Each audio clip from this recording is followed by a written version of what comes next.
Happy we were able to get this in. I can't believe I was able to. Dude, I can't believe it worked out. I can't believe it worked out. Jeff's hitting record on this end. He's hitting record on that end. Live, baby. Let's go. We live again. Yes, sir. All right, we ready? Here we go. Cleveland's biggest diehards, episode Cleveland's 2. biggest fucking diehards. We back. Welcome back to Cleveland's biggest diehards. Huh? Oh, it's the delay. I'm telling you, but fuck it. Hey. All right, here we go. That was take 1. Take 2. Here we go. Ready? Welcome back to Cleveland's biggest diehards, the podcast for diehard Cleveland professional sports fans. I am Joe Stoner. Here with me via Zoom is our guy with all the takes, James. This delay. dude. Sorry for the delay, everybody. And our producer who makes all this shit possible, Jeff. What's happening? And this is the second episode of Cleveland's biggest diehards, the podcast for diehard Cleveland professional sports fans. Ooh. So, obviously, we have a lot to talk about since the last time we were here. A couple of things happened. A few things happened. I think the biggest thing that happened, we all can agree, is that the lockout ended and the Cleveland Guardians started spring training. That's the biggest news that happened in Cleveland since the last time we recorded, right? Is it the biggest news? But before we get to that, I wanted to do some cleanup from my little rant where I was talking about the 1964 Cleveland Browns. I wanted to fact check myself.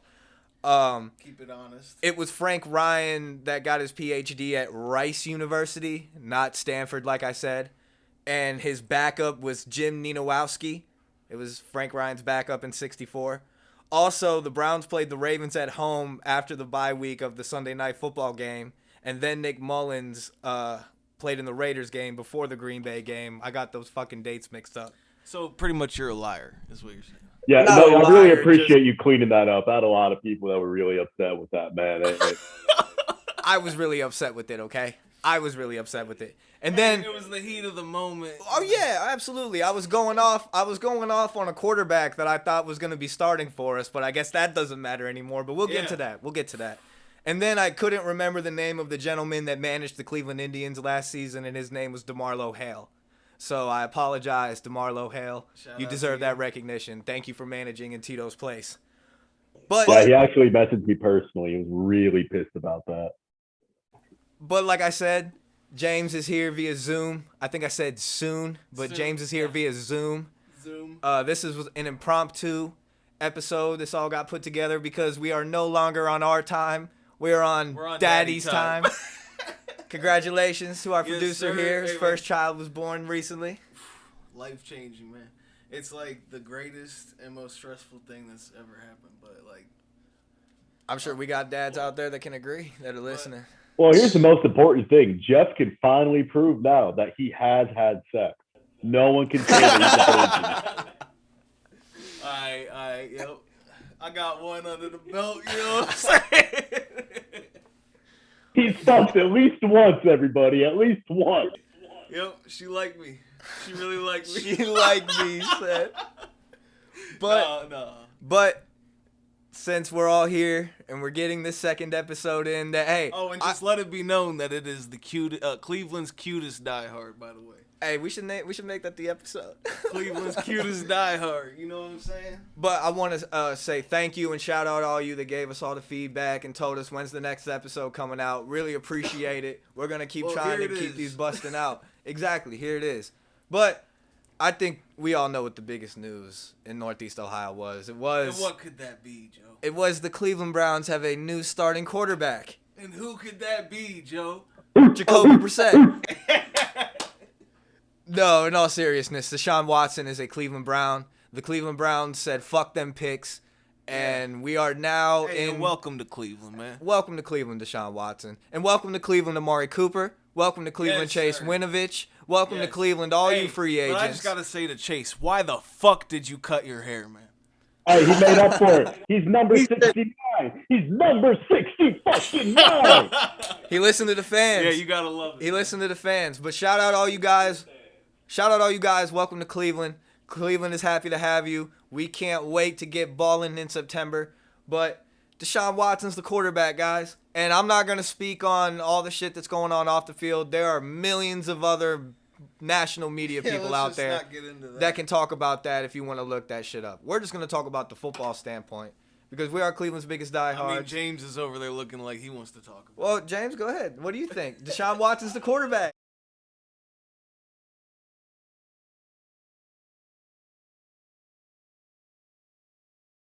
Deshaun Watson, the football player, is probably the best thing that's ever stepped on the field in orange and brown since Jim Brown. Okay. Let's be real. Nick Chubb, Joe Thomas, yada, yada, yada. But Myles Garrett. Deshaun Watson, the person, definitely has some work to do in the community to get everybody on his side. I think his press conference is pretty good. Some people liked it. Some people hated it. But that was going to be regardless. That was going to be no matter what. Look, this is not the podcast where we take controversial stances. So I'm not going to bring up the elephant in the room. We're just not educated enough to talk on it. We're not in the courtrooms. We don't know the case. We don't know anything. So on that standpoint, I say welcome to Cleveland, Deshaun. I love you. I'm ready to win some Super Bowls. That's what I took away. Yeah, bro. That's what I took away from that. Jeff said he did. To Baker Mayfield, if we would have recorded 2 weeks ago, I had an apology ready to take back some of my Baker takes.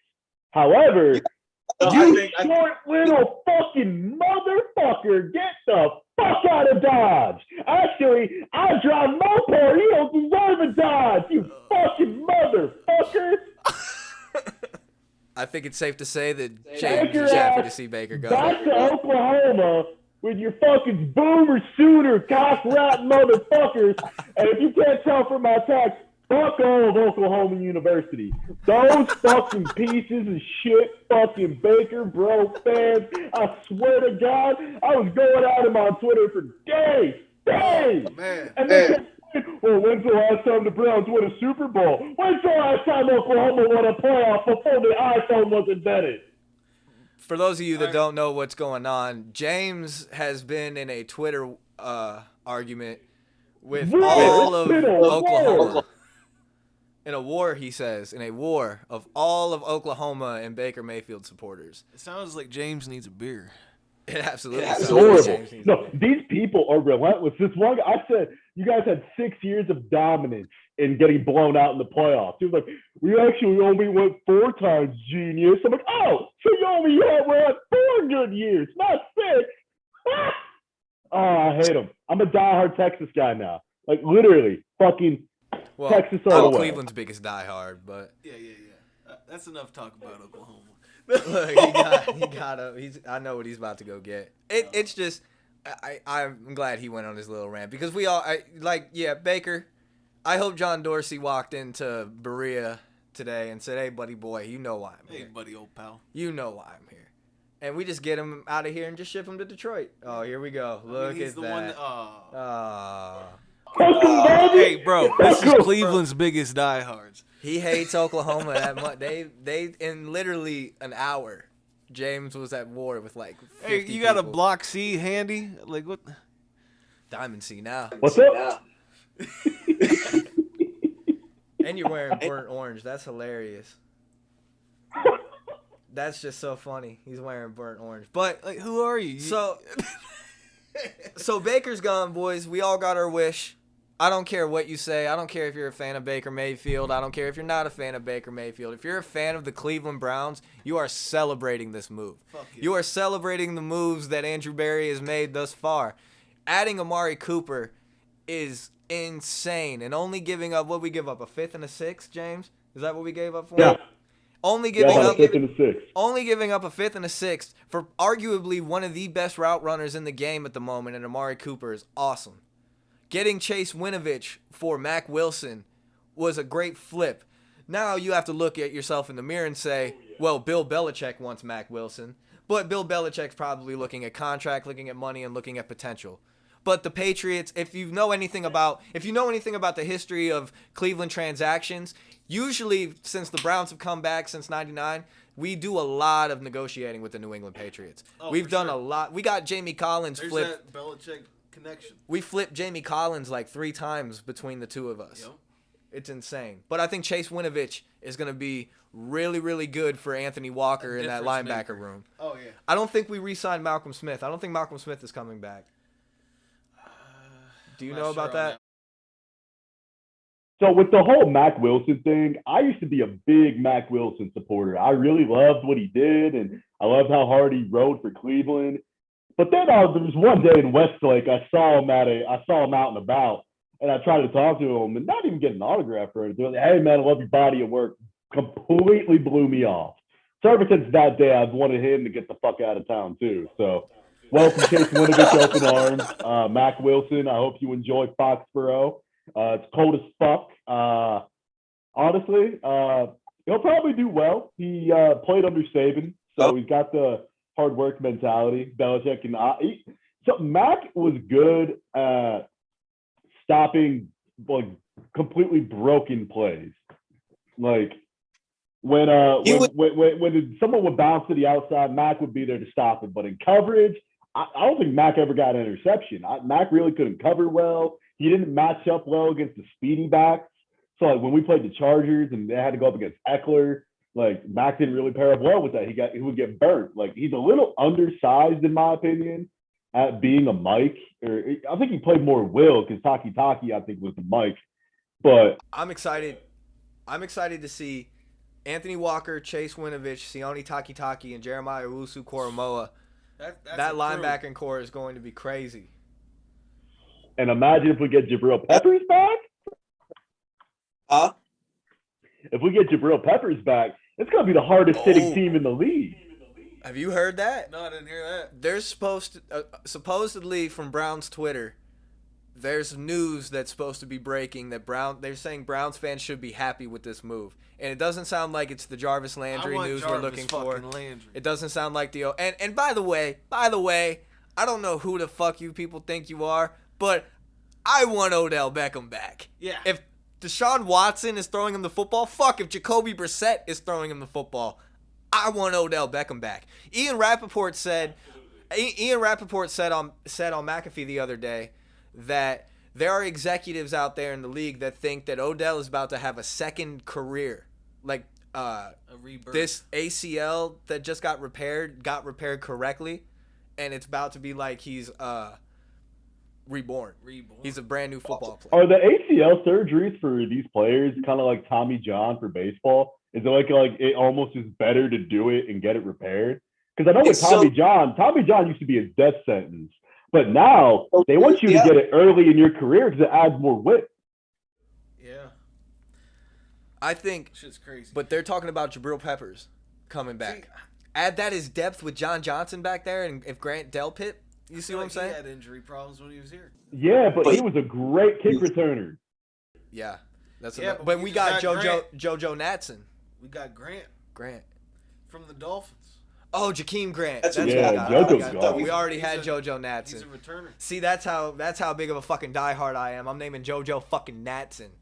You know what I'm saying? But yeah, no, Jakeem Grant. Yeah, Jakeem Grant's a fucking dog. Oh, and we just have to address the fact that the Chiefs are starting to dismantle because they subtracted Tyreek Hill for Juju Shit-Poopster. Yeah, fuck Juju Shit-Poopster. And fuck him. Marquez Valdez-Scantling. Marquez Valdez-Scantling ain't bad, but have fun, Patrick Mahomes. Nah, they got the other speedy guy though, who was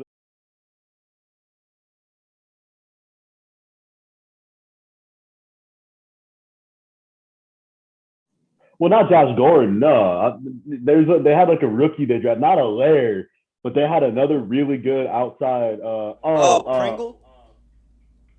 Mecole Hardman? Yeah, Mecole Hardman, yeah. Yeah, Mecole Hardman. Yeah, see, fuck. I'm dyslexic when I talk. Well, folks. The thing with Tyreek, though, is like he's going to do good in Miami, but like speed only gets you so far. Like size is what makes a receiver an amazing receiver. That's what they're going to use down there, though. Jalen Waddle is already a fucking speed demon. You've got Tyreek Hill that's a fucking game changer. You can throw him anywhere out on the field. I feel like Mike McDaniel, coming from San Francisco and being Kyle Shanahan's protege for all them years, he's going to use Tyreek Hill like Deebo Samuel probably. Yeah, but Tyreek is sneaky big. If you've ever seen him on Instagram, he's fucking yoked. Nah, bro. He's a fucking video game you create. He's one of them players you create in Madden that can just do fucking anything. The 99 overall. Yeah, on anything, everything. But back to fucking Cleveland. Jarvis Landry, come on back. Yeah, Odell Beckham, come on back. Come on, man. Jadeveon Clowney, come on back. Resign. And is Sheldon Richardson still out there? Yeah, he's still out. What I hate right now is we're in the gray area of free agency to where Everybody all the is. big moves have happened. And now these guys are waiting for the next domino to fall. And I mean, you would think after getting Deshaun that it would be boom, boom, boom, boom, boom. But it's been a stalemate. And I don't know why. The whole league on hold. You also got to remember, though, like, it's also March in the middle of the offseason, or, like, sort of the beginning of the offseason with mini camps almost about to begin here shortly. The draft's about to start. Like, guys are still kind of on vacation, bro. Right. Like, I get it, but business comes first, man. Like the guys who are free agents and they don't have a contract. But most of the guys that are still available are veterans that can take their time. They know what the offers are because they've been presented. You don't think that these, like Tyrann Mathieu, got every offer you can think of. And it's up to him. The ball's in his court. Wherever he wants to go, he can choose that. But those guys have earned that right, though. He's going to get paid, dude. But that's huge. It depends on what he wants. And that's why it also takes these guys some time. What do you want at this point in your career? Do you want to go after the money and maybe not play for the best team and compete? Or do you want to go maybe do a 1 year, 2 year and try to win a Super Bowl? Like, what means more to you at this point in your career? I agree. I mean, that's like the Jaguars giving I literally had him on my fantasy. Everybody. Yes. huh? I said I literally had him on my fantasy team, and I can't even think of his name right Christian now Kirk. from Arizona. Yes, Christian Kirk. That type of money for Christian Kirk didn't make any sense to me. He's not a game It makes sense to changer. nobody. He's not D-Hop. He's not fucking like DK. He's not nothing like that. Like, and then you got guys like Michael Thomas who might not ever play again. Like, I don't know. Like Cleveland, there's so many guys out there that Cleveland could go after. Well, let's play a game. Let's play a game at the wide receiver position. There's one name. Let's take Jarvis Landry and Odell Beckham off the table because obviously we've already had them. But one name, one guy you could bring in to pair with Amari Cooper to be a true number 2. Who would you pick up? Ooh. I'll go first. Will Fuller. I knew you were gonna say that. I mean, already got experience playing with Deshaun, knows his timing, sorry, this is my cat, everybody. But man, that's a good one. Cleveland's biggest kitty right there. She wants to say hi. That's right. Stall. Honestly, I would want to see like Tyler Lockett. That's who I would want. But for some reason, I'm not gonna lie. There's one name that kept popping into my mind, and I have no idea why. But Des Bryant. I don't know why, but Des Bryant. But he's so far out of where today's NFL is. Yeah, that's exactly what I was gonna say. He's so far removed from what the game is now. I mean, I'm sure he could still play. Absolutely. That's not what I'm saying. What I'm saying is that does he fit the roster type for what we're building right now? Didn't him and Cooper play together? No, I don't think so. No. Amari Cooper's been in the league for like 7 years, so they may have. For a minute, and I don't know. I feel like I remember them beefing. I'm sure of it. No, they wouldn't have because Amari Cooper started in Oak, Vegas, Oakland. Los Angeles Raiders. Los Oakland, Angeles, Vegas. Yeah, there we go. It's like a Drake song. Yeah, exactly like a Drake song. Exactly. Who's the So all the teams Deshaun could have went to: Houston, Atlanta, Vegas. So you're going Tyler Lockett, James. What would you say, Jeff? I mean, I just want Jarvis. Jarvis come back. You could blame it all on Baker. We was all wrong. It was Baker Mayfield. And you knew it all along. Jarvis, come back. Baker couldn't see past the O-line because he fucking sucks. I think we tortured these people enough. Yeah, I Yeah. think we tortured these people. Honestly, though, but with the Browns, it's so weird because the wide receiver position is so like important in today's NFL. 100%. You have Almost like- teams like Buffalo with Diggs and Beasley, who's a perfect combination. Beasley's And gone. then you have Beasley's gone. Yeah, he's not. They released him. Damn. Should have got the vaccine. But then you got Renfro and Adams out in Vegas now, and then you got Williams and Keegan Allen. Keenan Allen. Keenan Allen. So I mean, in Cleveland, essentially it's Cooper and Njoku, because our tight end is pretty much the number one receiver in Don't Stefanski's forget about offense. Bryant. Oh, Harrison Bryant. Harrison Bryant? Yeah. Well, I was watching Deshaun Watson, Houston Texans highlights, and there was a tight end. I believe his name was Akins. Yeah, Akins. And he looked just like Njoku, except Njoku is a lot faster, and he's got way better hands now. Watson's going to love David Njoku. I feel like this is Njoku's last chance with Cleveland. I think this will be you deserve that contract you want. Because he's franchise tagged. He's playing on the tag. He played great when we first got him, and then he got some money, and then he didn't catch a fucking pass. He didn't catch a pass like the first 3 years he was in the league. Like he recently just got his hands back. He's gotten way better since he first got in the league. He played. Yeah, I think he he's played improved awesome. heavily. Yeah, he did play good last. He played. That's why we tagged him. That's why we cut Hooper, because we were like, For sure. Njoku wants to be here. Hooper was a waste of fucking money. I'll say that. He could. I mean, the Ravens game me and James went to, he got a TD pass, and Jarvis Landry caught a touchdown pass. That was fucking fire. It's always nice to see. Oh yeah, But- he earned it too, bro. He dove over the goal line and smacked the pylon. Oh, it was amazing. Deshaun's gonna love the package that Stefanski sets up, and I love what Stefanski said in the press conference and Tony Grossi, believe it or not, kept drawing the shit back to football. I couldn't believe he was asking football questions. It was fucking hilarious. Yeah, but do you know how tall Deshaun Watson is? 6'2". And how tall was Baker Mayfield? He says he's 6'1", but I think he's 5'10" and a half.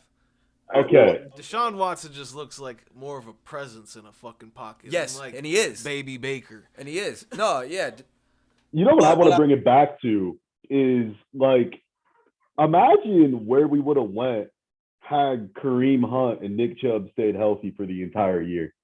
Oh, I don't even know. I wouldn't even say that, because by the time the way Baker's injury was, that shit was only going to get worse as the season went on. There was no fucking way he was going to, no matter who he had out on the field. Obviously, you know how it probably would have got better? if he would have sat his fucking ass down. You're goddamn right. Oh, we lost James on the Zoom. Uh-oh. You know what? I think this is a good time to take a beer break. You know what? That's a good idea, Jeff. We're going to take a quick fucking beer break, and we'll be right back to Cleveland's Biggest Diehards, the podcast for diehards. I'm back. No, it's good. No. No. You're done. We're taking a break. This is something we're doing. We'll discuss through the break. If you're still listening on the podcast apps, you're gonna be able to hear this little banner. But if you're not watching or subscribe to the YouTube, Cleveland's Biggest Diehards, and you can see our beer break that we're about to do. But we're gonna take a fucking Budweiser beer break.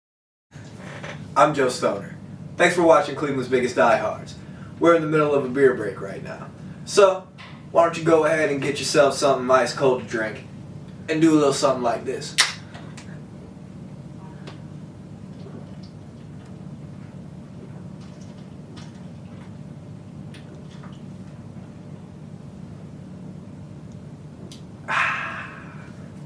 Cleveland's Biggest Diehards.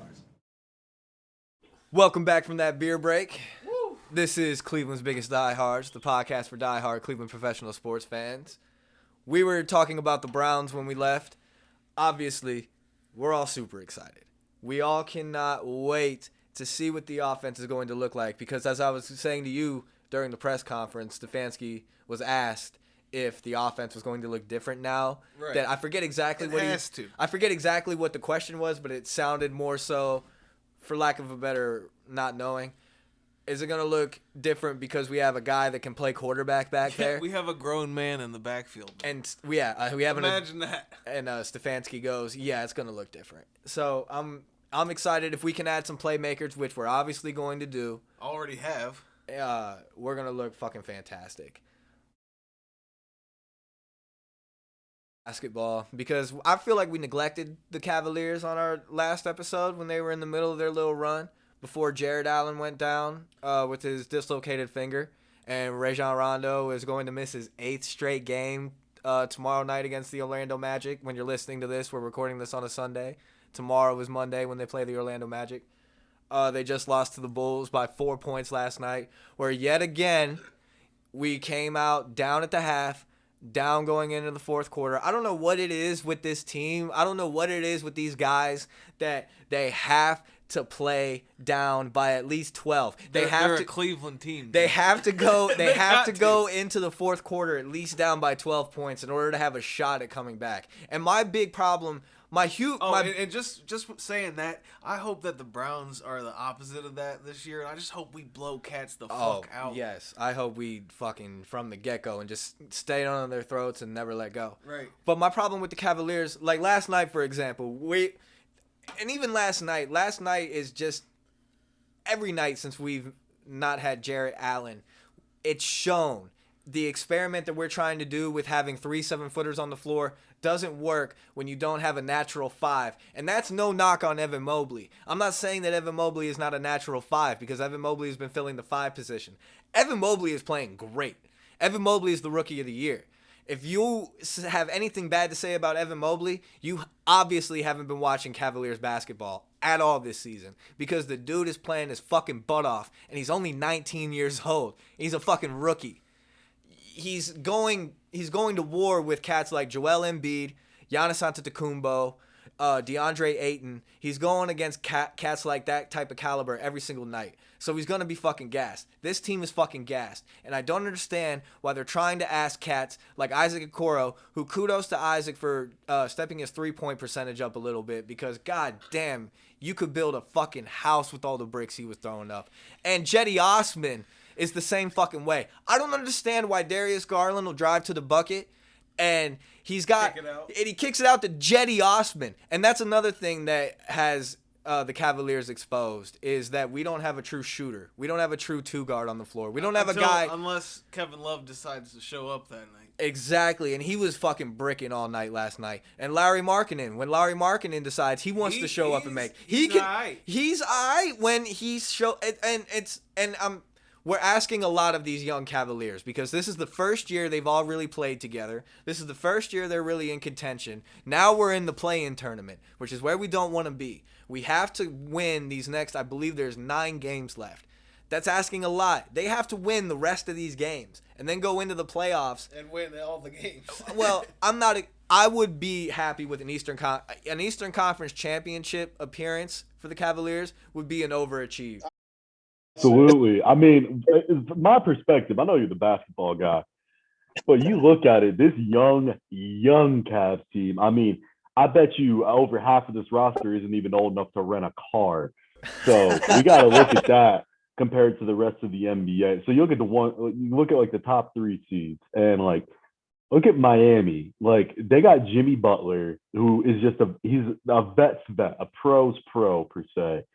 And they got, Tyler Herro, and they got a Hall of Fame coach in Eric Spoelstra. So, like, that team is golden. They know what to expect. They've been there. They went there in the bubble year, and they know what to expect for the finals. And Miami's just working hard and head down grinding. They're doing what they need to do. Then you've got Philly, Philly's just Philly. They got this attitude where they just win games. That's what they do. But we've shown that when we have Jarrett Allen against Philly, we can beat them. But this is where I'm getting at is we can't be mad at this Cavs team flipping because they just don't have the depth and they don't have the experience of all these other teams in the East, like the Bucks, like the Sixers, like the Heat. like the Nets, like the Grizz. I mean, the Grizzlies, they just got Ja Morant. So, like, when you got one guy that can go off for 50 on any given night, like, you're going to win basketball games. That's just simple math. The Cavs, though, they're just in that spot to where if they constantly need to pick each other up, and that's going to kill them on the playoff run because they don't have one guy that can step up and just take the team. Jared Allen, kind of, but it's just the sheer fact they don't have that pure shooter that they really need. But the way this team is being built, they don't need a guy per se, because when they have the team healthy to the core, they're good. They're straight. It's just showing right now because everybody is hurt. Like, Rajon Rondo not being in the lineup is really hurting us because when Darius Garland has to take a seat, Karis LeVert is playing point guard. Yeah. And not saying that that's a bad thing. And Karis LeVert finally started for the first time since he started against Indiana when we got him in the trade. He looked good last night, aside from a few things, but that's just chemistry, and he's still learning. Shout out to Spectrum. They just fucking put cable on my bill. I didn't ask for it. But, hey, I got the Cavs now, so. That's great. Now you can watch the Cavs. Yeah. But it's really the injuries and the lack of depth. But I just like I have trust in AB, I trust in Kobe Altman, man. He's going to really get this team where it needs to be in this offseason. But I think we're in for a treat come the playoffs because if Jared Allen comes back healthy, not healthy, but healthy-ish, and can at least take those bang-bang minutes when it's time to take them minutes, where it's really time to lock in and play some defense. And that's one thing you really can't take away from this Cavaliers team. Sure, they have given up some leads, and sure, they kind of relax on defense, but they really play hard, man. They really play hard. They don't give up. The only time you ever see them give up is when it's under 2 minutes and they're getting blown out. Here's what we got the rest of the way. We got the Magic, we got the Mavs, the Hawks, the Knicks, the Sixers, the Magic, the Nets, and we finish at home against the Bucks. Out of all those games, I count 2 wins, and they're against the Magic, and then maybe one against the Knicks. The rest, they're really going to have to step up and prove. Not even prove, just play. And it's just hard that, like, they just rely purely on playing basketball. But that's good, though. I feel like I like that. Can't get you all the way. This is good for this team because I think next year we're really going to kick some fucking ass. I really do. I think next year we're going to be one of the top 3, if not the top seed in the East, if everybody stays healthy. We get back. And if you get a big signing and somebody. Getting back Colin Sexton, depending on what we do with him, it could either mean we get a huge 2 guard, or we use Colin for one more year to see what it's like. This is, and to the people that are saying they don't think JB Bickerstaff is doing a good job, fuck you, man. That's fucking bullshit. This dude has so much heart and so much passion. I love the fact that he berates the referees all fucking night, as he should. We got 0 calls last night.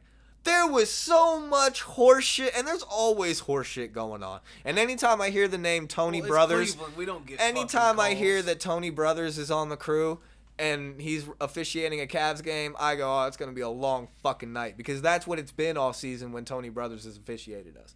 But I love JB, man. Coach Bickerstaff is doing a phenomenal job. He gives a fuck. These players respect him. And that's the number one thing. Yeah. You really think them cats that won that championship with Ty Lue respected Ty Lue? Maybe a little bit. But it's like, it's Ty Lue.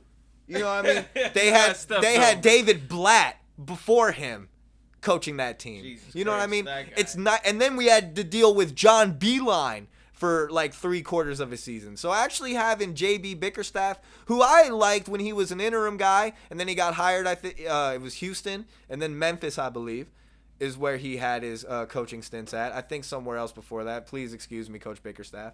But I really like the fact that after last year and the growing pains they went through, and the growing pains they're going through now, but they're showing improvement and they're really like surprising everybody. And JB and his guys locked themselves in that room in Pittsburgh and we're like, this is how we're going to beat the league in the way that it's going.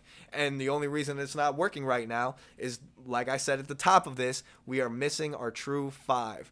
When we get our true five back, we are going to be fine. Even during this playoff run we're going to go through, because if we stick with the lineup of Darius Garland, Karis LeVert, Larry Markkinen, Evan Mobley, and Jarrett Allen, that shit will tear the league up. Nobody is ever ready for it. And it showed. Other Cavaliers news: Taco Fall made his first career three-pointer the other night. Hey, Taco! But Go we need to add another true five. That's aside from the shooter. That is another thing we need to do. We need to add a true five just for the depth. And that's shown. And we also need props to Rajon Rondo, man. You're a fucking legend, but Ricky Rubio definitely should have been Darius Garland's backup this year. That's also hurting us. Yeah. Everything that they were trying to do, and we saw that it worked at the beginning of the year. Like, I know it stinks, and I think everybody is just kind of disappointed because of how high we were riding late February, early March before the Jarrett Allen injury. Man, it's the classic Cleveland All-Star curse. It fucks us every year, no matter what sport it is. And I fuck LeBron for not letting Kevin Love get out of the way. Why, did you see that poster he put Kevin Love on? Oh, the dunk. Yeah. Yeah. Hey, but did you see Kevin Love like grab his ass up? Huh? What'd you say, James? I didn't hear you. Believer, Brown's coming home, whether you like it or not. I love it. Come on, Bron. We don't need him. You don't need him, but We don't. You can't act need like him, bro. He just. You take him. But then he tried to build, because when LeBron comes, the GM comes as well. Yeah, but when LeBron comes, you're no longer building, you're winning. Exactly. They're winning in Los Angeles right now. In Cleveland, he's gonna fucking win. No, because then we're gonna have to get rid of Evan Mobley for Carmelo Anthony, and then we're gonna trade Darius Garland for Russell Westbrook. And I don't think he wants to play with those guys, seeing how it's worked out so far. It's just we don't. Can we finally win without LeBron? Like, it's going to work. We can't listen, Cleveland. We can win without LeBron James. I know it's impossible to think, but it can happen. We can do it. We don't need. I would love to see it too, and I don't want LeBron to come back. I really don't. I don't want that headache. I don't want that circus. Yeah, the Cavs would be on national television more, but dude, who gives a fuck, man? You obviously see what the national media thinks about us when we don't have a superstar like LeBron. Right. Wait till Evan Mobley has a full offseason to put some weights in, get some more basketball in. That dude. Get that Giannis weight, baby. That dude's gonna be crazy. He's gonna be crazy next season, man. You're gonna see the Cavs get flexed. They to a lot definitely got more. a bright future over there. Absolutely, man. You don't need LeBron James fucking it up. You don't need LeBron James giving that bullshit look to Darius Garland when he makes a mistake. Like, you gotta let the dude make a mistake. Yeah, you gotta. Yeah. He's not a fucking. I mean, he's an all-star, but he's not an all-star yet. You know what I'm saying? He's just realizing that he is. Right. Yeah. Like, being told that he is, like, through Cleveland media. And we'll see what he does with it. He's obviously showing that he can handle it, because for sure. And that's another thing I'll say about this Cavs team, and I'll say it about Darius Garland. He needs to learn when to hit that switch. He needs to know and take over. When you see, all right, Lowry's not hitting nothing, Okoro's got no confidence right now. Mobley's deciding that he just wants to play the pick man. Let me go to the rack and let me get some fouls. And that's the thing. The Cavs are one of the best free throw shooting teams in the league, if I'm not mistaken. Now, there'll probably be some fact check on that, but anytime I see a Cavalier step to the free throw line, they make it. So I think now's a good time to pivot. Baseball happened. He's gonna. That was a weird transition. Yeah, what a weird. Look, I know that didn't feel natural. But yeah, before we pivot to that, because Cavs Twitter is panicking. Don't fucking panic. We've got a lot of injuries. We don't really have that much depth because we weren't really prepared for this. But it's how you build. You got to go through this shit. This is going to be good for these guys. I do agree we have to stay out of the play-in. Have to stay out of the play-in. We have to get those extra couple days. I think it's a week, actually, that we can get healthy, get Jarrett back on the floor. Right. But I think they're saying that Jarrett could be back next week if we need him to be. If we need him to be, which we probably will. But I think if we can stay healthy, like I've sound like a fucking broken record. If we can stay healthy, we could go on a little bit of a run. But don't give up. The future is bright. Wait till everybody comes back next season. We're going to tear that shit up. All right, James. The lockout is over. The Cleveland Guardians started spring training. Pivot to your baseball. That's how. That's how you nice do a hat, transition. by the way. Yes, and on a not so bright future, the Guardians have spent less money this offseason than Deshaun Watson's due this season. That's insane. Deshaun's only due $1 million. We've only spent $900,000. You know who spent less money than us? Who? The Oakland Athletics, who have spent $0. They spent 0. They haven't spent a dime. Well, at least we're not the worst. And you know what makes it even worse? You know what makes this fucking franchise an even more of a shit show than it is? One of the top free agents in the league, after he signed his fucking contract, posted a screenshot of the 3 highest payrolls and the 3 lowest payrolls and said, "I feel sorry for your fan base." Damn. And he didn't say fan bases. He said fan base. So I know he wasn't talking to the A's. He was actually talking to the Guardians. He showed interest in the Guardians, and we didn't fucking push. I just don't get it. So did you know that there are thousands of opening day tickets still available for purchase? The first time it's like ever happened. Really? Wow. I could get an opening day ticket?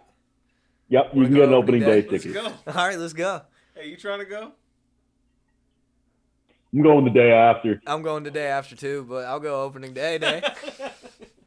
Fuck Please, it. because Hey, Die get Hard's me do tickets, opening you day. guys You go the go. opening day, the day after that. I mean, here's the thing. They're selling their jerseys, an authentic jersey, so you can get the fastball G on the arm. It's so obnoxious. $239. I mean, hey, that's the way of the world right now. You know how much fucking gas is right now? way of the bro? No. Do you know how much a Cleveland Browns stitched is? A Nike Vapor is $170. 120. Yes, Oh, wait. it's $150. Yeah, you're right. Yeah, this was definitely 150. $150, bro. But for a baseball jersey, for a motherfucking team where the owner don't spend no money, he expects you just for the patch Oh, yeah. to spend almost $300. Yeah, for sure. Fork it over. Spending what? Go ahead, James.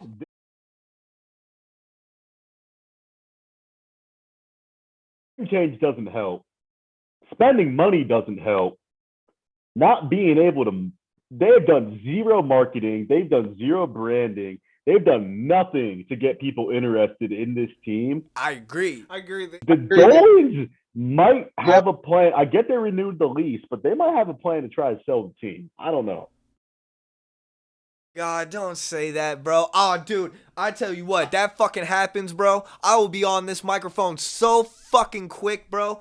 Y'all thought that it was bad when fucking Art Modell sold the team. They take the fucking baseball out of Cleveland. Oh, you hear it right now. Oh, man. Oh, man. Yo, Paul Dolan better pray he don't ever do that. He better pray he don't make that fucking mistake. I just don't know what's going to happen with this team. The mood I'm getting around town is that not even Tito can save this team. I don't think we're going to be good. I think we're going to be last fucking place. It's going to be dismal. And they can't even blame the lockout on it anymore. They've got one of the best social media marketing people that run those accounts out there. Why is there no buzz? Why are we not trying to get hats out there? Why are we not marketing the players? What are we doing? Is it because they know the name sucks? Is it because they know fans aren't happy? Like, what the fuck? I they're think just waiting on baseball to get people excited.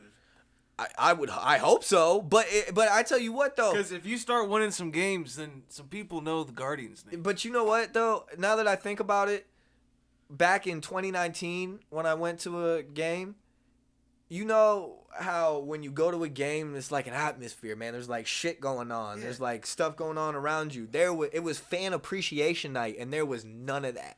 Nothing. None of that.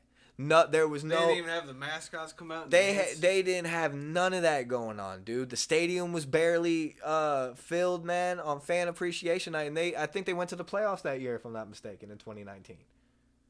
I'm pretty sure, yeah. But And then then when we went to the 4th of July game last year, it just seemed like everything was a little off. right? No one cared, bro. Baseball is just dying, and I hate to say it, but it's dead. I mean, college baseball has done a great job lately of being exciting and doing some cool. Like Texas Tech just won a game, 2 games in a row. They had a walk-off stolen base at home. They stole home in extras, Wow.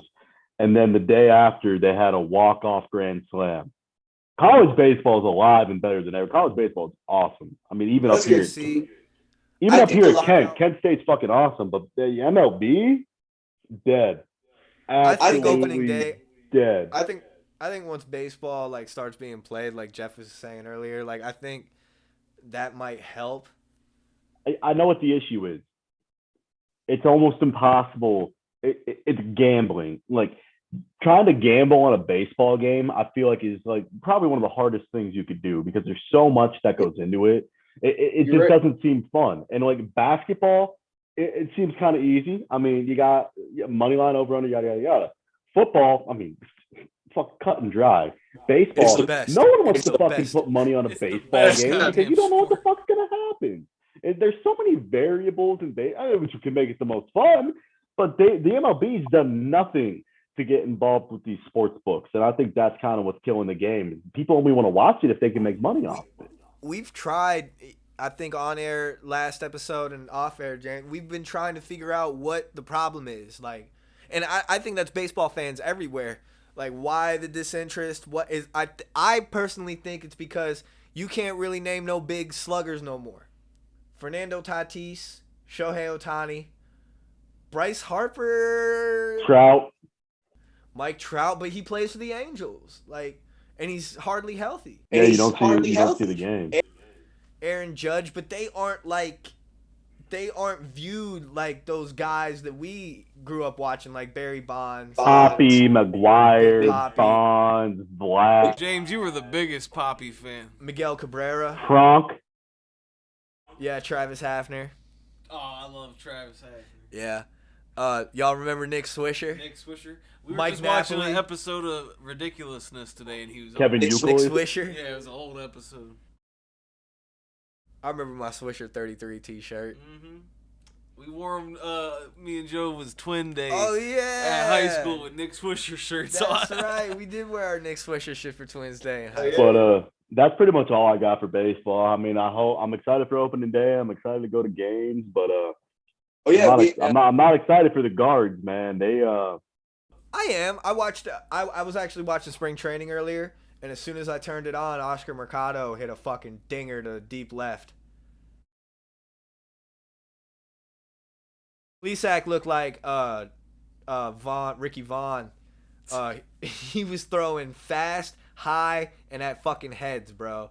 Like he's got some control. He had control issues last year, but they credited that to the injury. I don't know if it's the injury no more. I just think there's something wrong with Plesac. I guess Tristan McKenzie went out and did his thing. He's been doing his thing, which is going to be real nice to see. Bieber got signed, so they avoided arbitration. yeah. I've been seeing they've been doing all right in spring training. I've been seeing the box scores like Franmil Reyes has got his bat right now, but that we all know that changes when they come back to Northeast Ohio and the air is all fucking different because it's still fucking snowing out. But I'm excited. I'm excited to go. Like you said, we're going to that game. The day after opening day. I'm down to go to opening day though. If you want to go, we could create some content. Yeah. Cleveland's biggest diehards go to opening day. Take the vlog with us. That would be sweet. We should start doing that. By the way, subscribe to the YouTube. It's Cleveland's biggest diehards. Follow my guy. Cleveland's biggest diehards. Follow my Hey, guy. what is it called, James? Cleveland's biggest diehards, the James. podcast for diehard Cleveland professional sports fans. Sorry for the delay. Follow my guy James on Twitter at what's your at, James? At James_CBD. Give me the follow. Give me some likes and some retweets. I got some pretty hot takes, and You'll see James arguing with Baker Bros on there. hook 'em, Oh, for sure. hook 'em, for sure. baby. Follow me on Twitter at Joe Stoner CBD. You can follow me at Prospect330. Hey, and by the way, I just dropped a song today on SoundCloud. If anybody cares, Hey. Oh yeah, go click that up, man. What's the song called? it's called Crazy. It's a remix of P Power by Gunna. Okay, look Make at it the us. outro. I'm trying to bring back Make the it the freestyle. make it the outro. Here we go. Well, the outro. I think for an impromptu episode that we decided to throw together, not too bad. We covered everything, like the biggest news. Like I said, the Guardians Hey, are back in welcome to spring Sean training. Watson. Welcome to Welcome Sean to Watson. Harlem, Welcome Sean. Amari Cooper. Welcome all y'all. Amari. Hey, Jarvis Come Landry. home, Jarvis. Come on back. Come on back. And Odell, if you want to come on on home, back buddy. too. Hey, Cavalier fans, chill the fuck out. Stay hopeful. And Guardians fans, see y'all opening day, even though there's thousands of seats open. I might pop out. Hey, this has been Cleveland's Biggest Diehards, the I'm podcast for going diehard crazy. Cleveland professional sports fans. We will see y'all next time. I'm going. Yo, YBH. Yeah.